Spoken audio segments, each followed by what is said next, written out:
Hello అండి, నా పేరు doctor G Venkateswarlu, doctor Sarajas ayurvedic hospital, Kukatpally, Manikonda.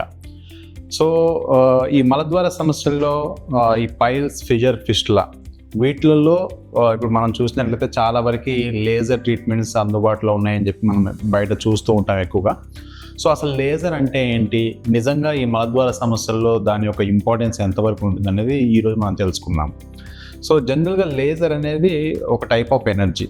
మనకి ఏ విధంగా అయితే ఇంతకుముందు మనము సర్జరీస్ చేసేటప్పుడు పాతకాలంలో విన్నట్లయితే మనం ఒక కాటరీ అంటే ఒక రాడ్ని కాల్చి దాన్ని అంటించి అక్కడ నుండి ఫైల్స్ని తీసేయడం అనేది జరిగింది.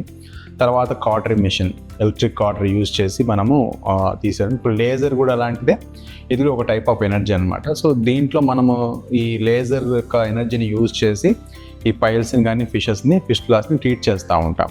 సో ఎంతవరకు మనకి ఈ లేజర్ ద్వారా చేసినప్పుడు మనకి పెయిన్ తక్కువగా ఉంటుంది, ఎంతవరకు లేజర్తో చేసినప్పుడు మనకి రికరెన్స్ అనేది లేకుండా ఉంటుందని చూసినప్పుడు ముఖ్యంగా మనకు ఫస్ట్ ఒక ఫిషర్ సమస్య గురించి తెలుసుకుందాం. ఫిషర్లో జనరల్గా మనకి హీల్ కాకపోవడానికి రీజన్ ఏంటి? మలద్వారం దగ్గర ఉన్న కండరాలు బాగా బిగుసుకోవడం వలన, బయట స్కిన్ ట్యాగ్ పెరగడం వలన మనకు ఫిషర్ అనేది హీల్ కాకుండా పేషెంట్కి బాగా ఇబ్బంది పెడతా ఉంటుంది. సో అక్కడున్న కండరాలని కొంచెం వదిలేసి అక్కడున్న స్కిన్ ట్యాగ్ కానీ తీసేసినట్లయితే మనకు ఫిషర్ అనేది ఆటోమేటిక్గా హీల్ అయిపోయింది. సో అది కాన్సెప్ట్. ఆ కాన్సెప్ట్లో మనము మీరు లేజర్ యూజ్ చేసి ఆ లేజర్ ఎనర్జీని ఆ స్పింక్టర్ యొక్క లోపలికి వెళ్ళి దాన్ని లోపలనే అంటే మనకు లేజర్ స్పింక్టర్ లైస్ అంటారు. ఆ ప్రొసీజర్ చేసి మనం అక్కడ ఉన్నటువంటి స్పింక్టర్ని ఈ లేజర్ యొక్క ఎనర్జీ ద్వారా రిలాక్స్ చేసినట్లయితే ఆటోమేటిక్గా స్పింక్టర్ రిలాక్స్ అవుతుంది. మనకి ఆటోమేటిక్గా మోషన్ అనేది మార్గం అనేది కొంచెం ఫ్రీ అవుతుంది. ఫిషర్కి బాగా బ్లడ్ సర్క్యులేషన్ పెరుగుతుంది. ఫిషర్ అనేది హీల్ అవ్వడం జరుగుతుంది అనమాట. అండ్ దాంతోపాటు మనం ఈ సిజర్ వాడకుండానే మనం ఈ లేజర్తోనే ఈ స్కిన్ ట్యాగ్ని ఈజీగా రిమూవ్ చేయొచ్చు. సో అలా చేసినప్పుడు ఏమవుతుందంటే ఈ లేజర్ స్పింక్టోలైసిస్ వల్ల పేషెంట్కి బయట ఎక్కడ పుండు అనేది ఏర్పడదు. ఓన్లీ ఆ చర్మం తీసినప్పుడు మాత్రమే అక్కడ పుండు అనేది ఏర్పడుతుంది తప్ప అదర్వైజ్ పేషెంట్కి ఎలాంటి పుండు ఏర్పడదు. పేషెంట్ అంతవరకు చిన్న లోకల్ అనస్థెషియాలో చేయొచ్చు. హాస్పిటలైజేషన్, బెడ్ రెస్ట్ ఇట్లాంటి ఏమీ అవసరం ఉండవు. ఒక ఆఫీస్ బేస్డ్ ప్రొసీజర్ అనమాట. పేషెంట్కి ఒక రోజు హాస్పిటలైజేషన్, 2 రోజులు హాస్పిటల్లో ఉండాలి, పేషెంట్ ఎక్కువ రోజులు ఆఫీస్కి వెళ్ళకుండా ఉండాలి, ఇట్లాంటి ఏం అవసరం లేదు. చాలా సింప్లిఫైడ్ మేనర్లో మనం ఈ లేజర్ స్పింక్టోలైసిస్ అనే విధానం ద్వారా మనము ఈజీగా ఈ ఫిషర్ని బాగా ట్రీట్ చేయొచ్చండి. పైల్స్కి వచ్చినట్లయితే పైల్స్లో ఏంటంటే మలద్వారం లోపల రక్తనాళాల మీద ఒత్తిడి ఏర్పడినప్పుడు మాత్రం ఈ పైల్స్ అనేవి ఏర్పడుతూ ఉంటాయి. అయితే ఈ పైల్స్లో లేజర్ యొక్క ఇంపార్టెన్స్ అనేది ఒక విధంగా చెప్పాలంటే చాలా తక్కువే అని చెప్పచ్చు. దాన్ని లేజర్ హెమరోడోప్లాస్టీ అంటారు.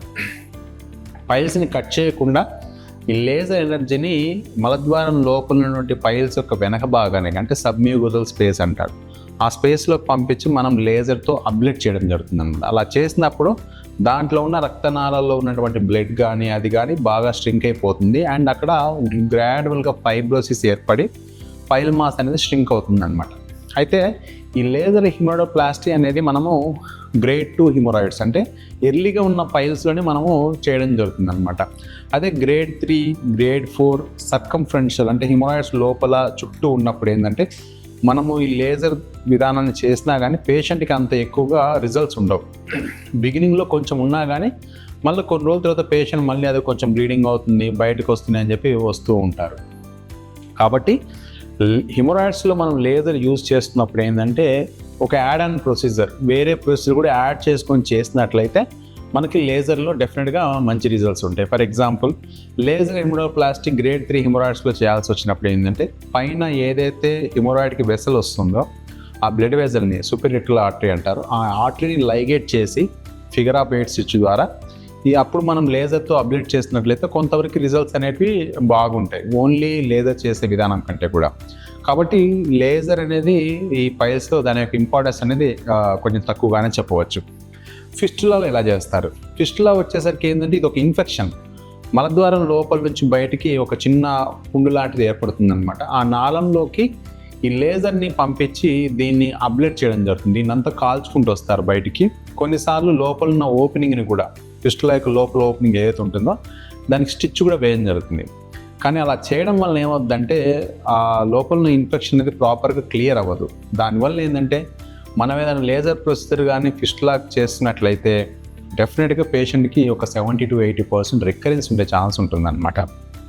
కాబట్టి లేజర్ యొక్క ఇంపార్టెన్స్ అనేది ఫిస్టులాలో చాలా తక్కువ. ఒకవేళ మీరు లేజర్ చేయించుకోవాలన్నా కానీ కొంచెం వరకు మనము రెగ్యులర్ క్లాసికల్ సర్జికల్ ప్రొసీజర్ చేస్తూ లేజర్ చేసినట్లయితే కొంతవరకు మనము రిజల్ట్స్ని ఎక్స్పెక్ట్ చేయొచ్చు. సో ఈ విధంగా లేజర్ అనేది మనకి ఫిషర్లో డెఫినెట్గా మంచి రిజల్ట్స్ ఉంటాయి కంపారిటివ్లీ పైల్స్ అండ్ ఫిస్టులా. కాబట్టి లేజర్ అనేది ఓన్లీ ఇది వాడితే తగ్గిపోయింది, ఇది వాడనే నాకు పైల్స్ పోయినాయి, ఫిషర్ పోయింది, ఫిస్టులా పోయింది అని మనం చెప్పడానికి ఉండదు. లేజర్ అనేది ఒక డివైస్, సర్జన్ యొక్క చాయిస్ అన్నమాట. సర్జన్ బాగా ఎక్స్పీరియన్స్ ఉండి ఆ లేజర్ ఎలా వాడాలో ఆయనకు ఒక ఐడియా ఉన్నట్లయితే డెఫినెట్గా ప్రొసీజర్ చేసేటప్పుడు ఈ సీజర్స్ బదులు, బ్లేడ్స్ బదులు లేజర్ని యూజ్ చేసి మనము ఈ పైల్స్, ఫిషర్, ఫిస్టులాస్ని చాలా వరకు తక్కువ చేసుకోవచ్చండి. Thank you.